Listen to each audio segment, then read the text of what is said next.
Hello everyone, and welcome to Miss Milo's library. I'm so happy you're here today.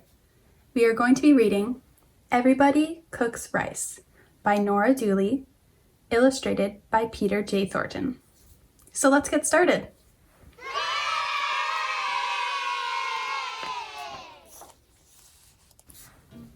My stomach was grumbling.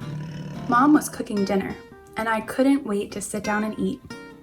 Carrie, will you go out and find Anthony? Dinner is almost ready. Mom is always asking me to look for Anthony. He's my little brother, and he's such a moocher. If he's not playing ball or hopscotch, he's at a neighbor's house, tasting their dinner. I walked outside and looked up and down the street. I couldn't see Anthony anywhere, so I went over to Mrs. Darlington's house. Anthony and I call her Mrs. D. She's our next-door neighbor. Mr. and Mrs. D are from Barbados. It was a Thursday, so their grandchildren, Sean and Stephanie, were over having their favorite dinner, black-eyed peas and rice. At the front door, I could smell fried onions and bacon. It made my mouth water. I ate a small cup of rice and black-eyed peas while Mr. D told stories about Barbados. People swim there and go fishing, even in December. Suddenly, I remembered I was supposed to be looking for Anthony, so I asked if anyone had seen him. Sean said he'd seen Anthony going into the Diaz's house. I went there next. When I walked into the kitchen, my friend Vendra Diaz and her little brother Tito were cooking dinner because their mom was working late. Tito was telling Vendra that she uses too much spice. Vendra said Tito was checking the pot too often, so the rice and pigeon peas would never cook. Their teenage brother Jose told them to pipe down. He wanted to watch TV. I looked in the pot to see what was cooking. The rice was bright yellow. Vendra told me that her grandmother in Puerto Rico had taught her how to cook with turmeric. Turmeric makes rice yellow. Tito gave me a taste from the cooking spoon. Boy, was it delicious! Then I asked if anyone had seen Anthony. Vendra said Anthony had been there to taste their dinner, but had left to visit Dong. So I went across the street to Dong's house. Dong Tran came from Vietnam 5 years ago with his whole family, aunts, uncles, cousins, and all. Dong's older sister, Tam, answered the door. Mr. and Mrs. Tran worked late every day, so everyone else takes turns making dinner. It was Tam's turn to cook. She was busy making the garlicky, fishy sauce called nuoc cham. She let me try it on some rice. It was sweet and salty and sour. It tasted interesting. Later, when Mrs. Tran gets home, she'll make fried rice with peas. Then when Mr. Tran gets home, everyone will sit down and eat together.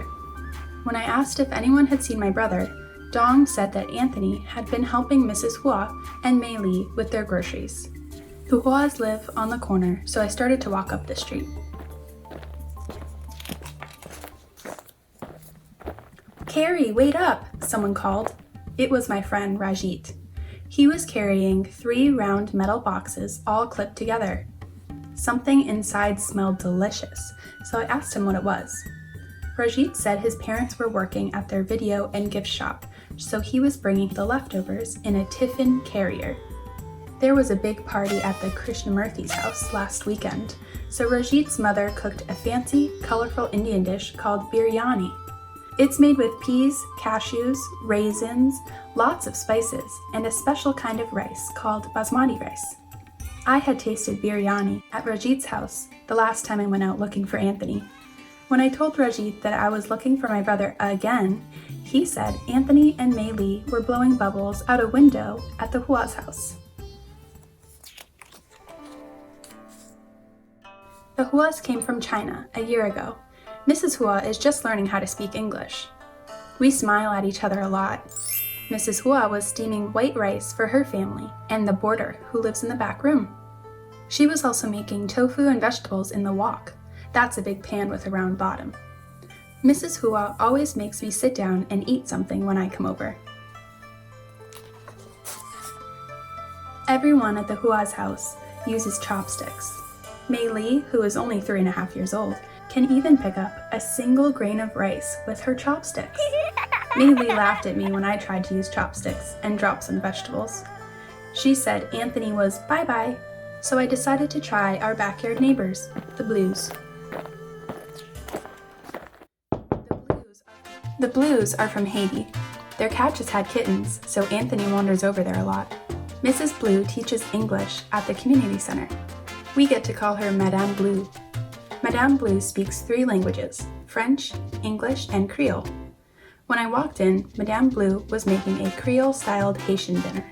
It had hot peppers, chives, red beans, and you guessed it, rice. Monsieur Blue works 2 jobs, so he won't get home till late. Madame Blue says the pot will stay on the stove, and the rice will get tastier and spicier. Adeline and Jean-Marie Blue came home for dinner on their break from their after-school jobs at the grocery store. They helped themselves to bowls of rice and beans from the pot and gave some to me. I thought my mouth was on fire. Jean-Marie teased me when I gulped some water. It was getting late and I still hadn't found Anthony. Adeline said she had seen him with a kitten in his arms climbing the fence to our yard.